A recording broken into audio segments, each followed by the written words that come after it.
My name is KRIS Rampersad. I'm a writer. Because of my involvement in research and interrogation of Caribbean culture, the ground realities of the Caribbean, which really is an amalgamation of cultures from Europe, yes, because we've inherited European institutions and language, but also we have cultures from Africa, from India, from China, from Latin America. So we're an amalgam of that. I started off doing research on Indians internet, and what I found, when you look at the way the society has evolved, you cannot take one group in isolation.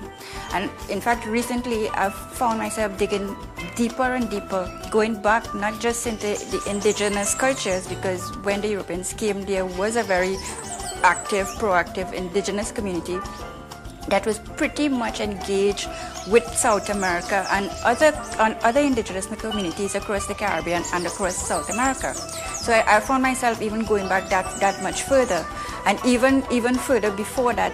What I found most fascinating about my study of cultures was the way we retain culture. The last thing that goes is like your accent, like the sound system, and the last thing that goes from your memory are those things, the tones.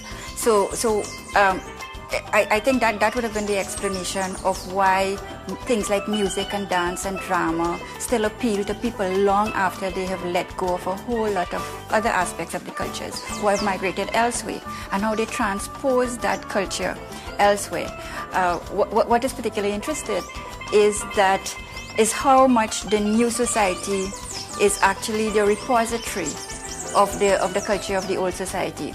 So that in a way we have fossilized aspects of the culture. So in a way, it's the new communities that are really preserving the old societies, and we see that extended to other cultures. I mean, that's where my research interests now, and doing that kind of comparative analysis on how cultures evolve generally.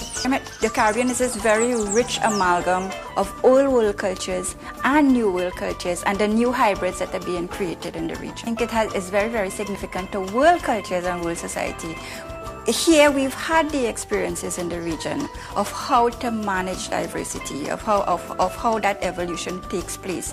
A lot of the strife that we see in the tensions, for instance, especially with all the concerns about globalization in the various metropoles in the world, and help the international community in terms of how they deal with some of these new issues that are arising with new cultures and mixtures of people coming up.